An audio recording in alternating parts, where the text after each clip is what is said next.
തലസ്ഥാന നഗരിയിൽ ലഹരിമരുന്ന് സംഘങ്ങളുടെ ആക്രമണങ്ങൾ നാൾക്കുനാൾ വർദ്ധിച്ചു വരികയാണ്. മയക്കുമരുന്ന് മാഫിയയുടെ ഇടപെടൽ മൂലം ഉണ്ടാകുന്നതാണ് ഒട്ടുമിക്ക കൊലപാതകങ്ങളും.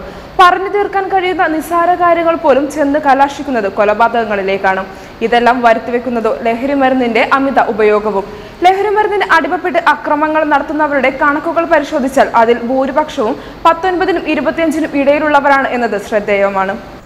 ലഹരിക്ക് അടിമപ്പെട്ടവരുടെ ആക്രമണത്തിൽ ഈ മാസം കൊല്ലപ്പെട്ടത് 3 പേരാണ്. ചിറയൻകീഴിൽ വിഷ്ണുവെന്ന യുവാവിനെ ഈ മാസം 3-ന് കൊലപ്പെടുത്തിയതും 2 ദിവസം മുൻപ് അനന്തുവെന്ന ചെറുപ്പക്കാരനെ തട്ടിക്കൊണ്ടുപോയി കൊന്നതും മയക്കുമരുന്ന് സംഘം തന്നെ. അനന്തുവിന്റെ കൊലപാതകത്തിന്റെ നടുക്കം മാറുന്നതിനു മുൻപ് തന്നെയാണ് ഇന്നലെ രാത്രി ശ്യാം എന്ന ചെറുപ്പക്കാരനും മയക്കുമരുന്ന് സംഘങ്ങളുടെ ആക്രമണത്തിൽ കൊല്ലപ്പെട്ടത്. ഫോണിലെ വിവരങ്ങൾ ചോർത്തിയെന്ന പേരിലാണ് ബാംഗ്ലൂരിൽ നിന്നും സുഹൃത്തിന്റെ നേതൃത്വത്തിൽ ഉള്ള സംഘം വഴി ചിറയൻകീഴിൽ വിഷ്ണുവിനെ ക്രൂരമായി മർദ്ദിച്ചു കൊന്നത്. ഫോൺ ചോർത്തലാണ് വിഷ്ണുവിന്റെ മരണത്തിന്റെ കാരണമായതെങ്കിൽ കരമനയിൽ അനന്തു ഗിരീഷിന്റെ മരണത്തിന് കാരണമായത് ഉത്സവത്തിനിടെയുണ്ടായ തർക്കമാണ്. അതിക്രൂരമായാണ് അനന്തുവിനെ പ്രതികൾ തട്ടിക്കൊണ്ടുപോയി കൊന്നത്.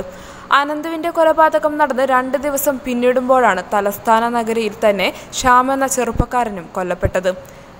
ശ്രീവരാഹത്തിന് സമീപം റോഡിൽ 4 പേർ തമ്മിൽ അടിപിടി ഉണ്ടായത് കണ്ട് ബൈക്കിലെത്തിയ ശ്യാം ഇവരെ പിടിച്ചു മാറ്റാൻ ശ്രമിക്കവേ സംഘത്തിലെ ഒരാൾ കുപ്പികൊണ്ട് ശ്യാമിനെ കുത്തി.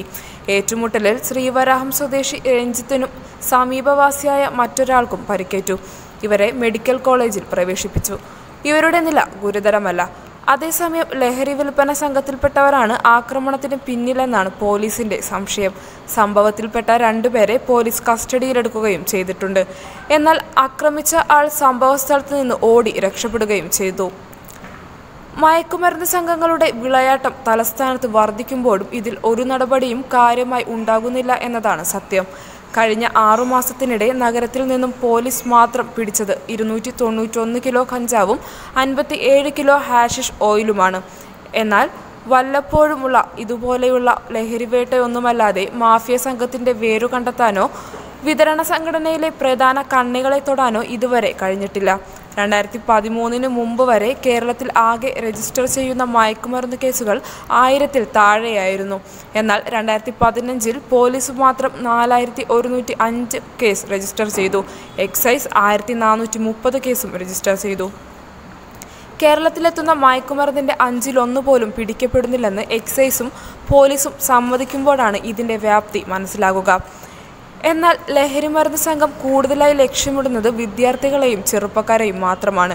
മാലിയിലേക്ക് മയക്കുമരുന്ന് കടത്താനുള്ള കേന്ദ്രമായി തിരുവനന്തപുരത്തെ മാഫിയ സംഘങ്ങൾ മാറ്റിയിരിക്കുന്നു. ഇതിൻ്റെയെല്ലാം പരിണിത ഫലങ്ങളാണ് ഇപ്പോൾ തലസ്ഥാന നഗരിയിൽ അടുപ്പിച്ചുണ്ടായിരിക്കുന്ന 3 കൊലപാതകങ്ങൾ. News desk top news Kerala.